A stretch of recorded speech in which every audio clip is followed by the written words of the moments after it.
Be careful what you wish for because it can become a reality. Yeah. The Untouchable True School Sports Empire proudly presents something the boxing games are missing. Hey, what's going on? It's your boy BT, and I came here to talk some boxing with the thousands of True School Sports subscribers. Now, this is my official post-fight review for Edward Vazquez versus Daniel Bailey, and the result of the fight is a Edward Vazquez workmanlike unanimous decision victory over Daniel Bailey. A really good fight. I think it was, from the Vazquez side of things, it was the ideal fight for him because of the fact that, you had a hungry guy here in Bailey coming off of a big win a couple months ago against Malik Warren, who was really hungry and really determined to put himself in another level in boxing. And it was a fight that I think where Vazquez got a little bit of everything, In the first round, Bailey came out guns blazing.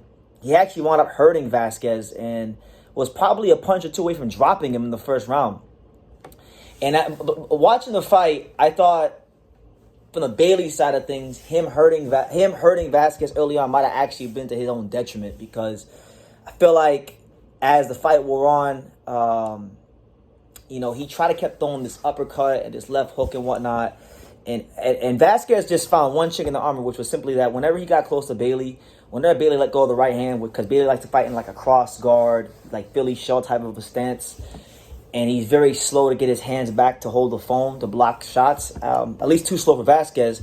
Vazquez has great timing, and he was able to continuously land the left hook around the guard of Bailey. And then when Bailey would not be moving, and Bailey wouldn't be throwing, and he would be standing up in a square position, Vazquez would just simply loop the overhand right and score on Bailey, and was able to push Bailey back and just get his work done. And just a good win for him. The ideal win for Vazquez, for him to get back into the title picture at 130. Really and truthfully, he's only lost to two guys. Both of them, depending on who you talk to, both those losses for Vazquez could be looked at as dubious decisions.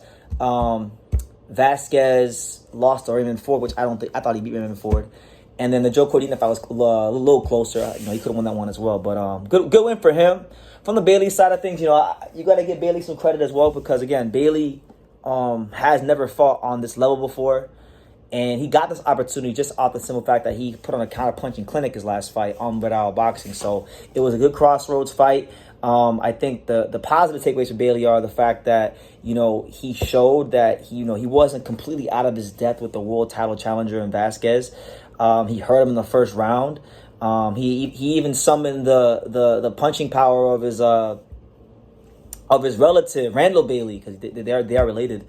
In that first round, I just think what it came down to for Bailey was, I think he just didn't have the stamina or the conditioning or just the know-how to deal with a guy like that. And I think this experience could lend itself very handy to Bailey down the line.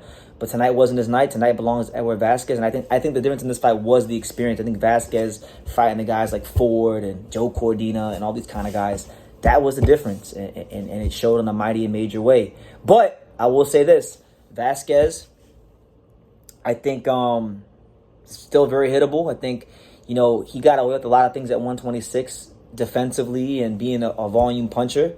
Now that he's fighting consistently at 130, we've seen it. I mean, Daniel Bailey hurt him. I'm not even sure you can say Joe Cordina hurt Vazquez the way Bailey did in that first round. So I think, when he goes to fight the guys like, let's say, I don't know, like a Lamont Roach or Otar Aronosian, or let's say, I don't know, whoever else you want to name. Anybody who can punch, anybody who has anybody who has the attributes of like a straight line puncher with any sort of power and quickness, that could be that ultimate Achilles heel of Vazquez. But Vazquez, he's a lunch pail type of fighter. He's a blue collar type of fighter. He's a guy that really and truthfully, this guy brings his lunch pail. If you don't move your feet, if you can't keep him off of you, he's going to get his work done, and it's going to be a long night at the office. And yeah, he don't got big knockout power. He ain't the fastest. He ain't the most athletic fighter in the world. But Vazquez has great timing. Vazquez understands positioning very well.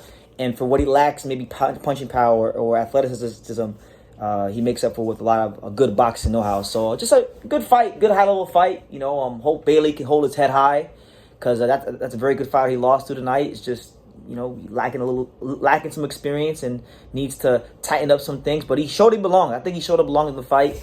And for Vazquez, I mean, who could he fight next? I mean, listen, Vazquez versus anybody at the top. In the top 15 would be a good fight. So, yeah, good fight. Let me know what you guys think. What did you guys make of Vazquez, the new and improved Vazquez under Ismael Salas? Leave your comments down below. Make sure you guys take time to subscribe. And like I say in every single one of these videos, you can love me or you can hate me, but I'm just giving Daniel. So until next time. Thank you for watching another video on the untouchable True School Sports Empire. I'm at the Boxing Hall of Fame out here in Contender, New York. And for more great boxing content just like this video, make sure you click and subscribe right over here.